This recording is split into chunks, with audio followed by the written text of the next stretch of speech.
A nossa audição determina a qualidade das nossas palavras.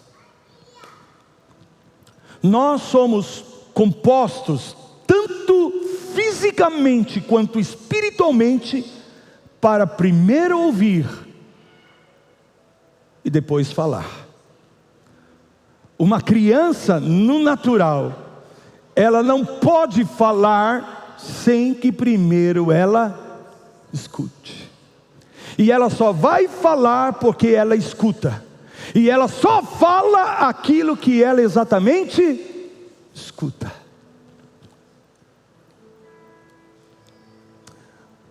Trouxeram um homem. Era um grupo de amigos.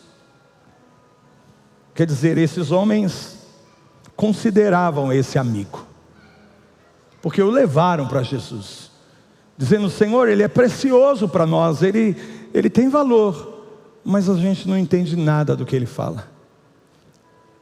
As pessoas satirizam, as pessoas ridicularizam, não há autoridade, não há expressão de vida, não há clareza, não há entendimento na forma como ele se comunica, porque a sua língua está comprometida, não em função necessariamente da sua comunicação, mas porque sua audição havia sido comprometida.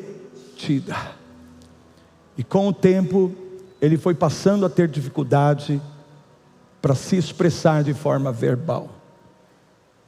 E agora, profeticamente, eu quero declarar que o o Senhor Jesus fez pela vida deste homem é exatamente o que o Senhor deseja fazer com a sua igreja nesse tempo.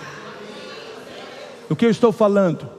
Chegou o tempo de Deus remover da nossa audição espiritual tudo aquilo que compromete, tudo aquilo que impede, tudo aquilo que interfere, porque também é chegado o tempo de nós termos palavras precisas, palavras com autoridade, e nós só poderemos falar com clareza quando nós estivermos ouvindo com clareza.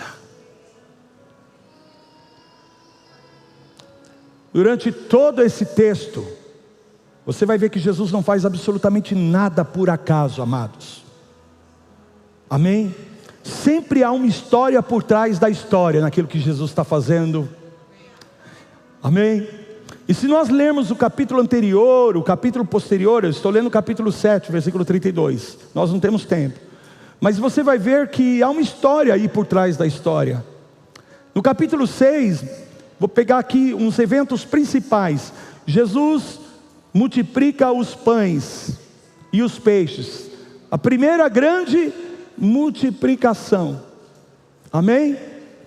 Jesus fala para os seus discípulos: entre no barco e atravesse para o outro lado. Vem a tempestade, Jesus vem ao encontro deles, e a tempestade se acalma. E no final dessa passagem a Bíblia diz: eles não compreenderam o milagre da multiplicação dos pães. Está aí, ó. Você pode ler comigo no capítulo 6, versículo 52. Porque não haviam compreendido o milagre dos pães. Amém? Jesus fez um grande milagre diante deles. Eles foram partícipes desse milagre. Lembra que o pão e o peixe começou a multiplicar na mão dos discípulos enquanto eles estavam dando para as multidões? E a Bíblia está dizendo que eles não compreenderam o milagre. Por quê? Qual a razão?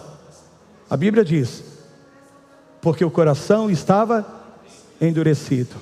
Então fala assim comigo: você pode ouvir e não escutar.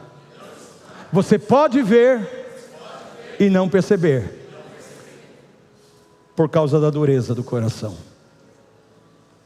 Então não é uma questão de termos olhos abertos, ouvidos abertos, boca aberta, mas sim de termos coração aberto. E coração aberto para quê? Para a palavra de Deus. Coração aberto para o quê? Para a voz do Espírito Santo de Deus nas nossas vidas. Amém? Então eles não compreenderam.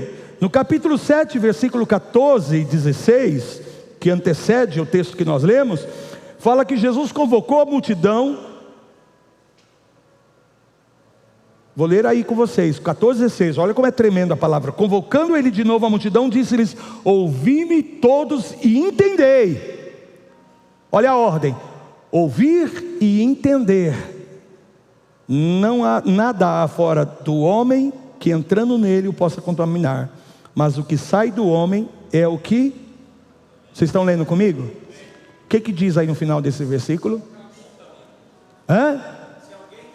Se alguém tem ouvidos para ouvir, porque os fariseus estavam agora questionando Jesus, porque os discípulos comeram com as mãos sujas, sem lavar as mãos. Tá bom, que não é algo muito bom de fazer, mas você está no deserto, querido. Você está debaixo da palavra do Senhor. E os fariseus ficaram se apegando a esse detalhe. Em vez de glorificar a Deus pelo milagre, pela multiplicação, eles estão dizendo: comeram sem lavar a mão, está contra a lei. Então nós temos aqui duas classes de pessoas: discípulos e fariseus. Fariseus é uma classe que representa os religiosos, a religiosidade. Então eles não tinham ouvidos também para ouvir, e nem os discípulos tinham ouvidos ainda para ouvir. Não nesse nível que gera o entendimento, o discernimento. E aí então o Senhor fala duramente para a multidão, dizendo: o que contamina o homem não é o que sai, do que entra, perdão, da boca, mas aquilo que, porque revela o estado do coração. E você não pode ouvir o que eu estou te dizendo, porque o teu coração está endurecido. Fala assim comigo: pode ser um discípulo, pode ser um religioso, pode ser um surdo e mudo.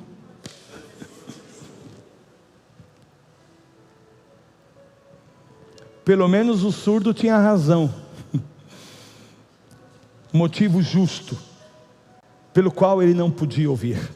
Perceba que a figura desse surdo e mudo é, na verdade, a condição do coração dos discípulos e dos religiosos.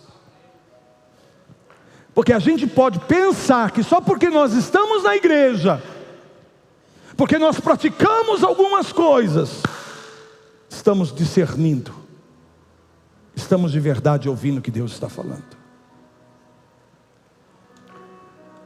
Por isso é muito necessário, numa noite como essa, quando estamos diante da mesa do Senhor, tomar as palavras de Paulo uma vez mais, que nos convoca a cada um de nós a examinar a si mesmo. Como é que está o teu coração? Porque a tua audição e a tua fala estão conectados com o teu coração. Se o teu coração está endurecido pela incredulidade, é porque você não está ouvindo de fato a palavra. Está ouvindo, entende? Mas não está recebendo, porque o teu coração está duro, enrijeceu, rebate, pensa que sabe, mas não sabe, porque não está vivendo aquilo. Fala comigo: isso é religiosidade. É quando a gente sabe, porém não pratica. Abra o teu coração. E aí a palavra vai de uma maneira linda, irmãos. Vocês vão ver. Vem uma segunda multiplicação dos pães. Entende? E é justamente nesse contexto que o Senhor pega esse homem, que foi trazido a ele. E eu termino aqui dizendo isso. Pega ele pela mão, você vai ler o texto. Tira do meio da multidão. Porque a primeira coisa que Jesus queria que esse homem ouvisse era a voz de Deus, através de Jesus, e não a voz da multidão. Porque a multidão sempre tem algo a dizer. É ou não é verdade? Nós somos muito rápidos em manifestar as nossas opiniões a respeito dos eventos, dos acontecimentos. Falamos. E aí, queridos, Jesus remove ele. Escute-me, por favor, com teu coração. Esse é o momento de nós sairmos um pouco do meio da multidão.